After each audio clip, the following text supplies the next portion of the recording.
കനത്ത മഴ മാറി വെയിൽ തെളിഞ്ഞതോടുകൂടി താറുമാറായ MC റോഡ് അടക്കമുള്ള റോഡുകളുടെ നിർമ്മാണ പ്രവർത്തനങ്ങളും കുഴിയടക്കലും ആരംഭിക്കുമെന്നുള്ള പ്രതീക്ഷ ഉയർന്നിരിക്കുകയാണ്. 1-ാം നമ്പർ സംസ്ഥാന ഹൈവേ ആയ MC റോഡിൽ പലയിടങ്ങളിലും നടുവൊടിക്കുന്ന യാത്രയാണ് റോഡ് തകർന്നത് മൂലം യാത്രക്കാരെയും വാഹനങ്ങളെയും കാത്തിരിക്കുന്നത്. കുറവലങ്ങാട് മേഖലയിൽ കോഴ ജംഗ്ഷൻ വികസനത്തിന്റെ ഭാഗമായി നടത്തിയ പ്രവർത്തനങ്ങളും കോഴായിലെ SPT ശാഖയ്ക്ക് മുൻഭാഗവുമാണ് നടുവൊടിക്കുന്ന യാത്ര വാഹനങ്ങളെയും യാത്രക്കാരെയും കാത്ത് കഴിയുന്നത്.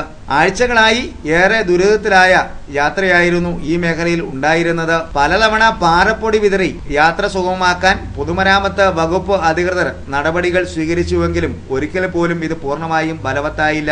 മഴക്കാലത്ത് ചെളികടക്കെ മാറുന്ന റോഡ് വെയിലൊന്ന് തെളിഞ്ഞാൽ പൊടിപടലങ്ങൾ നിറഞ്ഞ് യാത്ര ദുസ്സഹമാക്കുന്ന സാഹചര്യമാണ് പൊതുമരാമത്ത് വകുപ്പിന്റെ ഓപ്പറേഷനിലൂടെ ഉണ്ടായത്. ശോച്യാവസ്ഥയിലായ റോഡ് ഏറെ അപകടങ്ങൾക്കും വഴിതെളിച്ചിരുന്നു. ഗട്ടറുകൾ ഒഴിവാക്കുന്നതിന്റെ ഭാഗമായി വാഹനങ്ങൾ വെട്ടിച്ചു മാറ്റുമ്പോൾ കാൽനട യാത്രക്കാരും മറ്റു വാഹനങ്ങളും തലനാരിഴക്കാണ് പലപ്പോഴും അപകടങ്ങളിൽ നിന്ന് രക്ഷപ്പെട്ടിരുന്നത്. കുരിനാട്ടും കുരിയത്തും രണ്ടിടങ്ങളിലായി ഗട്ടറുകൾ വലിയ അപകടമാണ് സൃഷ്ടിച്ചിരിക്കുന്നത്. കുരിനാട്ട് ഗട്ടർ ഒഴിവാക്കി വെട്ടിച്ച ഓട്ടോറിക്ഷ തോട്ടിലേക്ക് മറിഞ്ഞ് കഴിഞ്ഞ ദിവസമാണ് അപകടമുണ്ടായത്. കുരിയം കവലക്കടുത്ത് പകലോമറ്റം ഭാഗത്ത് റോഡിലെ വെള്ളൊഴുക്ക് റോഡിനെ പൂർണ്ണമായും തകർത്തിരിക്കുകയാണ്. ഇവിടെ വെള്ളം നിറഞ്ഞു കിടക്കുന്ന ഗട്ടറും റോഡും തിരിച്ചറിയാനാവാതെ സ്ത്രീ യാത്രക്കാരടക്കമുള്ള ഇരുചക്ര വാഹന യാത്രക്കാർ റോഡിൽ വീഴുന്നതും അപകടങ്ങളുണ്ടാകുന്നതും സാധാരണമാണ്. കുഴിയടയ്ക്കാനായി പാറപ്പൊടി എത്തിക്കുന്നതോടെ 1 മണിക്കൂർ പോലും നീണ്ടു നിൽക്കുന്ന വെയിലിൽ റോഡിൽ പൊടി അഭിഷേകമാണ് ഇപ്പോഴുള്ളത്. ഇതുമൂലം വ്യാപാരികളാണ് ഏറെ ബുദ്ധിമുട്ടിലാകുന്നത്. കണ്ണിൽ പൊടി കയറുന്നതോടെ വാഹനത്തിന്റെ നിയന്ത്രണം വിട്ടുപോകുന്നതും വാഹനങ്ങൾ അപകടങ്ങളിലേക്ക് ചെന്നു ചാടുന്നതും സാധാരണമായിരിക്കുകയാണ്.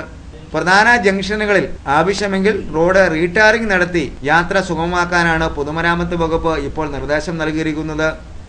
കുറവലങ്ങാട് മേഖലയുടെ പ്രാധാന്യം പരിഗണിച്ച് റീടാറിംഗ് അടക്കം ഈ മേഖലയിലെ തകർന്ന റോഡുകളിൽ ഉണ്ടാകുമെന്നാണ് നാടിന്റെ പ്രതീക്ഷ.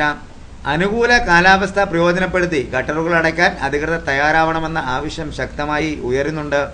ഓടകളുടെ അഭാവവും നിലവിലുള്ള ഓടകൾ യഥാസമയം ശുചീകരിക്കാത്തതുമാണ് റോഡുകൾ തകരാൻ കാരണമായിരിക്കുന്നത്.